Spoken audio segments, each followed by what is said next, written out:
की विचारधारा को मजबूत कैसे किया जाए, पार्टी को संगठन के रूप में और कैसे इसका विस्तार और मजबूती दी जाए, और अलग अलग क्षेत्रों की अलग अलग समस्याएं रहती हैं। कैमूर जिले में 4 विधानसभा है, अलग अलग ब्लॉक हैं, तो अलग अलग समस्या भी होंगी, जिले की समस्या होगी। तो उनसे जो है कार्यकर्ता जो ग्रास रूट पे जो रहते हैं वो सारी समस्याओं से भी हम लोगों को अवगत कराते हैं। और इसी के तहत हम लोगों ने तय किया, क्योंकि नीति आयोग की रिपोर्ट में आपने देखा होगा बिहार जो है गरीबी में, पलायन में और बेरोजगारी में नंबर 1 है, और 20 साल से यहाँ एनडीए की सरकार चल रही है।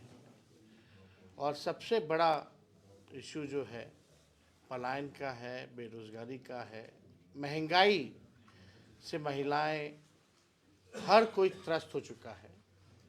तो इसी के तहत जो हम लोगों ने तय किया, जगह जगह जाकर के, कई जगह कहना है स्मार्ट मीटर से लोग परेशान हैं, लैंड सर्वे दाखिल कार्य में जिस प्रकार से घुसखोरी हो रही है उससे लोग जो है बहुत परेशान हैं, ब्लॉक थाने में भ्रष्टाचार बढ़ा हुआ है, कोई किसी की सुन नहीं रहा है।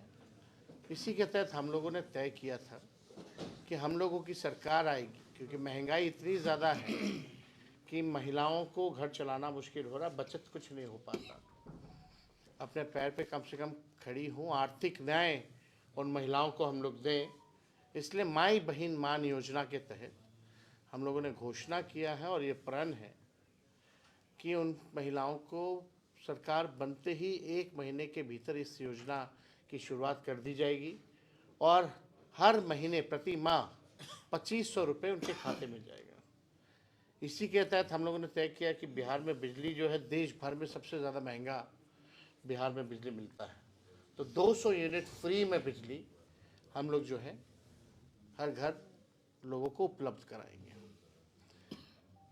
जो वृद्धा पेंशन है, सामाजिक सुरक्षा पेंशन है, जो बगल में झारखंड में चले जाओ तो वहाँ 1000 रुपये है, यहाँ 400 रुपये मिलता है, और इस महंगाई में कोई मतलब नहीं है। तो इसलिए इसको 400 से बढ़ा करके हम लोग जो है 1500 रुपये करेंगे। आप देखिएगा हम लोगों ने जो कहा है वो किया है।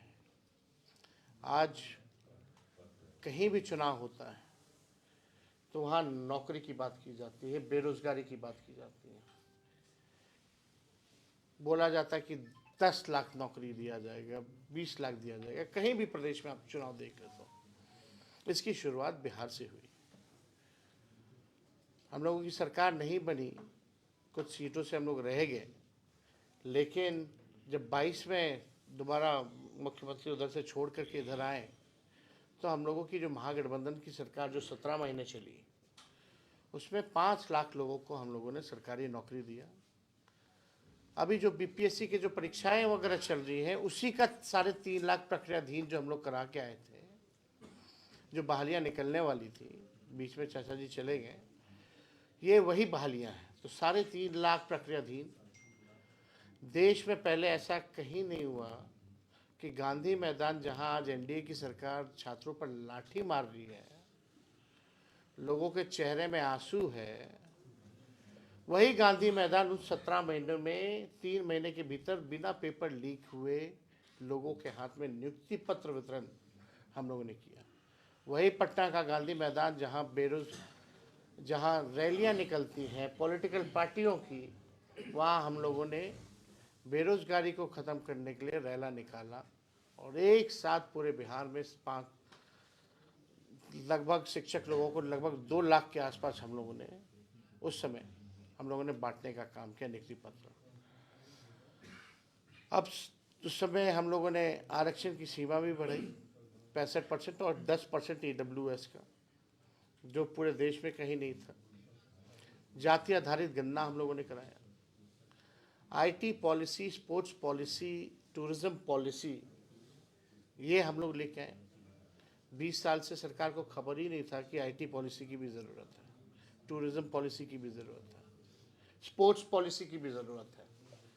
जो पढ़ाई किया उसको भी हम लोगों ने नौकरी दिया 17 महीने में, और जो खेला कूदा, जो बिहार के लिए, देश के लिए जो मेडल लाया, उसको भी स्पोर्ट्स नीति के तहत हम लोगों ने डीएसपी तक हम लोगों ने उन 73 खिलाड़ियों को, जिन लोगों ने मेडल लाया था, उनको नौकरी देने का काम किया। ये प्रावधान है। समान काम समान वेतन के लिए लगातार कई सालों से नीतीश जी के राज में डंडे खा रहे थे नियोजित शिक्षक। 4.5 लाख नियोजित शिक्षकों को हम लोगों ने राजकीय कर्मी का दर्जा दिया। हम लोगों ने 50,000 करोड़ का निवेश बिहार में ला करके एमओयू साइन कराया। तो हम लोगों के 17 महीने के काल में जो काम हो रहा था, आज बीजेपी के दो उप मुख्यमंत्री को एक काम बता दो कि इन लोगों ने किया। एक बहाली नहीं निकली, और निकल भी रही है तो उसमें आप हालात देख सकते हैं क्या है। हमारे आने से पहले सरकार में पेपर लीक, जाने के बाद पेपर लीक, छात्र जो है आंदोलन कर रहे हैं, सरकार जो है लाठी चार्ज कर रही है, इस ठंड में अन्याय कर रही है लोगों के साथ। तो आप समझ सकते हैं कि बिहार में यहाँ कोई सरकार नाम की चीज़ नहीं रहेगी। ये इसलिए कहना पड़ रहा है क्योंकि माननीय मुख्यमंत्री जी मौन है। किसी भी गंभीर से गंभीर विषय पर मुख्यमंत्री बोलते नहीं है, या बोलने नहीं दिया जा रहा। हमारे साथ तो खूब बतियाते थे, मीडिया से इंटरेक्ट करते थे। आज क्या परिस्थिति बन गई कि मुख्यमंत्री को हाईजैक कर लिया गया। यात्रा पे वो निकले, किससे संवाद कर रहे हो, किससे बात कर रहे हो? जो अधिकारी जो ट्रेन किए हुए उन्हीं लोगों के साथ, जो पटना में सिस्टम बैठता है वही सिस्टम घूम रहा है। तो किससे संवाद कर रहे हैं? और इस यात्रा के नाम पे 2 अरब 25 करोड़ 78 लाख रुपए खर्च किया जा रहा है। आप कहो बिहार गरीब राज्य है, और दूसरी तरफ एक यात्रा पर अपने मालिक से बात करने के लिए वो भी नहीं कर रहे हैं। वो उस पर अगर 2 अरब 25 करोड़ 78 लाख रुपए खर्च किए जा रहे हैं, तो पैसा कहाँ है, कहाँ खर्च हो रहा है? ये यात्रा अधिकारियों की लूट की छूट की यात्रा है। ये प्रगति यात्रा नहीं, ये दुर्गति यात्रा है। किस बात की प्रगति आप बोल रहे हैं? बिहार को अब विशेष राज्य का दर्जा के बारे में माननीय मुख्यमंत्री जी, जनता दल यूनाइटेड अब क्यों नहीं बोल रहे हैं? क्यों नहीं भाजपा के लोग अब दिला देते हैं बिहार को विशेष राज्य का दर्जा? चुनाव में तो बोलते हैं, वादा करते हैं कि देंगे, लेकिन जब चुनाव खत्म हो जाता है, सबसे ज़्यादा वोट बिहार से मिलता है, सीटें लगातार 3 बार से एनडीए को जाता रहा है एमपी का। कितने केंद्र मंत्री बिहार में, उनका काम गिना दो ना, बिहार के लिए क्या किया। शायद बिहार के लोगों को पता ही नहीं होगा कि कितने केंद्र मंत्री हैं, या यहाँ भी जो मंत्री है उनका भी नहीं पता होगा कि कौन मंत्री है। ये हालात है।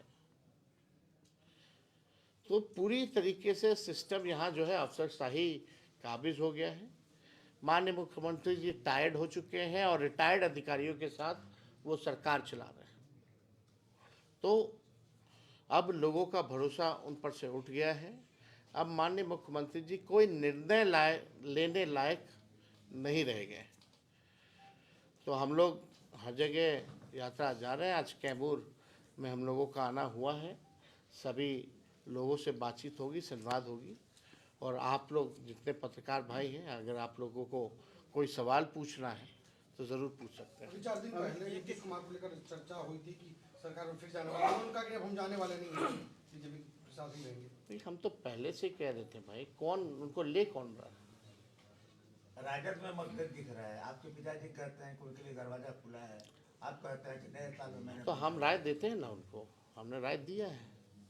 अच्छा, बीपीएससी जो अभ्यर्थियों पर लाठीचार्ज हुआ, उसके बाद उनकी परीक्षा हुई बापू सभागार वगैरह में जो कैंसिल हुआ था, सभी जगहों पर रद्द करने की मांग आप भी लगातार कर रहे हैं, इसको लेके क्या कहना है आपका? अब तो परीक्षा हो गया।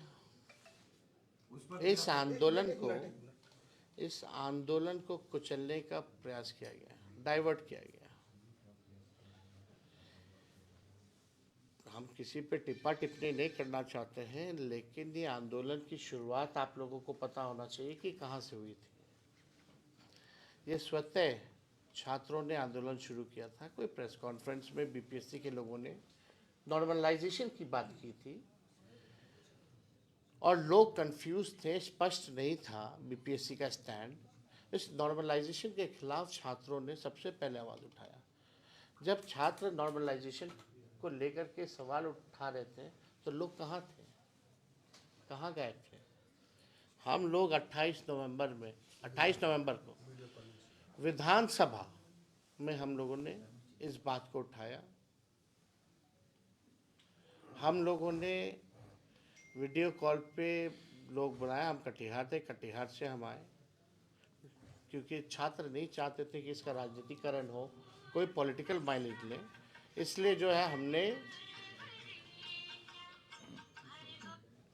हमने जो है इसको पॉलिटिकलाइज नहीं होने दिया। हम भी चाहते तो अपने लाखों लोगों को बुला के बैठ जाते, लेकिन मामला कुछ और होता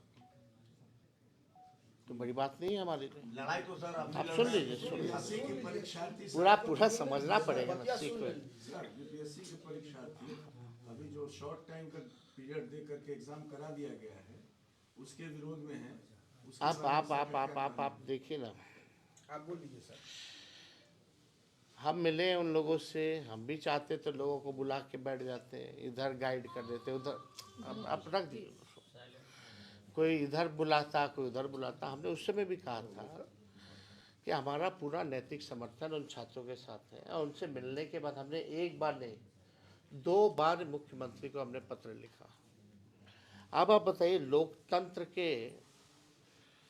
लोकतंत्र में, संवैधानिक ढांचे में अगर नेता विरोधी दल, माननीय मुख्यमंत्री जी तो मौन विधानसभा में भी रहे, दोनों सदन में कुछ नहीं बोले किसी भी इशू पर।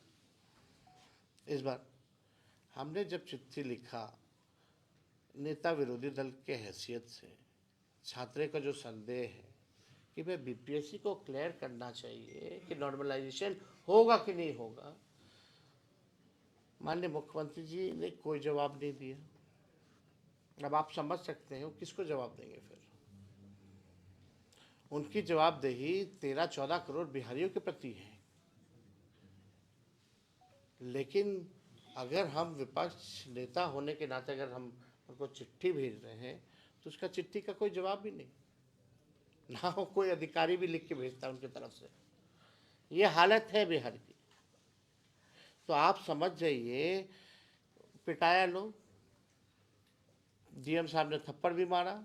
उसके बाद शाम में बैठती है बीपीएससी और तय करती है कि नहीं भाई नॉर्मलाइजेशन तो अफवाह है। अरे जब अफवाह था तो तुम 10 दिन पहले क्यों नहीं कहे?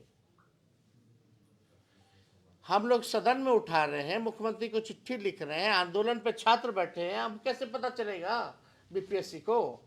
छात्रों को मिलने नहीं दिया जा रहा है मुख्यमंत्री से, ना बीपीएससी चेयरमैन से, कैसे पता चलेगा? तो और सर्वर डाउन हुआ 2-3 दिन, लाखों अभ्यर्थी जो है फॉर्म नहीं भर पाए, वो किसकी गलती है? इसको लेकर के भी हमने चिट्ठी लिखी।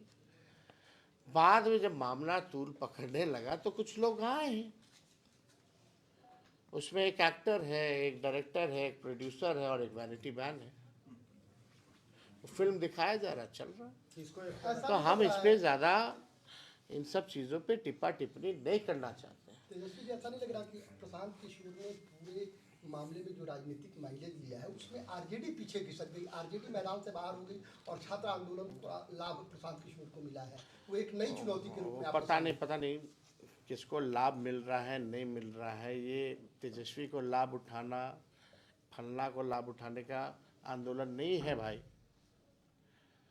यही तो हम बात बोल रहे हैं। इसमें नुकसान किनका हुआ? छात्रों का हुआ। उसकी भरपाई कहाँ हुई है बताओ? और कौन करेगा उसकी भरपाई? जिन लोगों ने सर्वर डाउन होने के कारण अगर फॉर्म भर पाए तो उसकी भरपाई कौन करेगा? अरे भाई माइलेज उठाना हो तो हम तो कह ही रहे हैं, हम तो गांधी मैदान भर देते हैं। लेकिन छात्रों की असल मांग क्या थी कि कोई पॉलिटिकल पार्टी ना आए इसमें। और जहां कुछ लोग घुसे उसके बाद देखिए क्या आंदोलन को चला गया।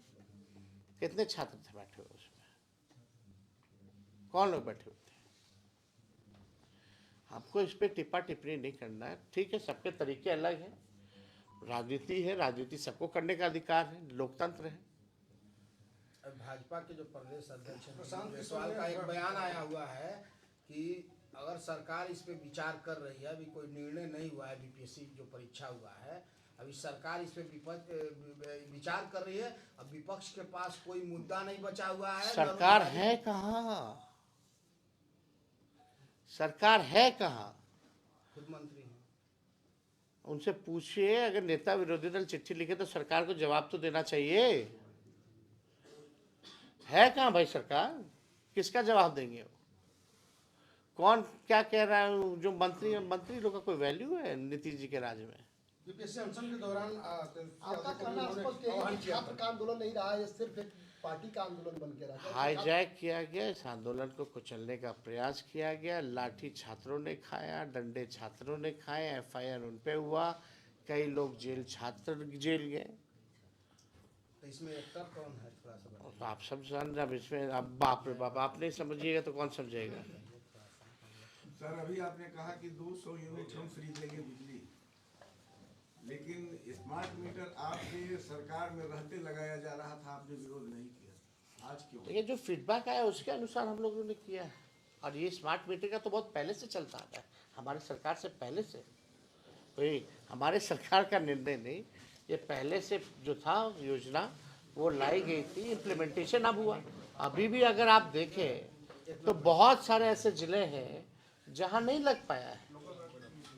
तो जो फीडबैक आया है, जो बिजलियों में, क्योंकि स्मार्ट मीटर को लेकर के यही कहा जा रहा था कि ये प्रीपेड है, रिचार्ज करा जाएगा, इसमें लोगों का बचत होगा, लेकिन ठीक उल्टा हो रहा है। बैठ जाइए आप। ईडब्ल्यूएस पर आप कह रहे हैं कि मैंने 10 मिनट पहले आपका था ईडब्ल्यूएस का विरोध किया था, अभी आपका तत्काल स्टैंड क्या है ईडब्ल्यूएस के? हम लोगों ने विरोध नहीं किया था, यही बात समझने की जरूरत है। उस समय भी हम लोगों ने एक चीज़ मांगा था कि जो भी ईडब्ल्यूएस में जो भी गरीब लोग हैं उन लोगों के लिए भी एक कोटा होना चाहिए उसी में विदिन।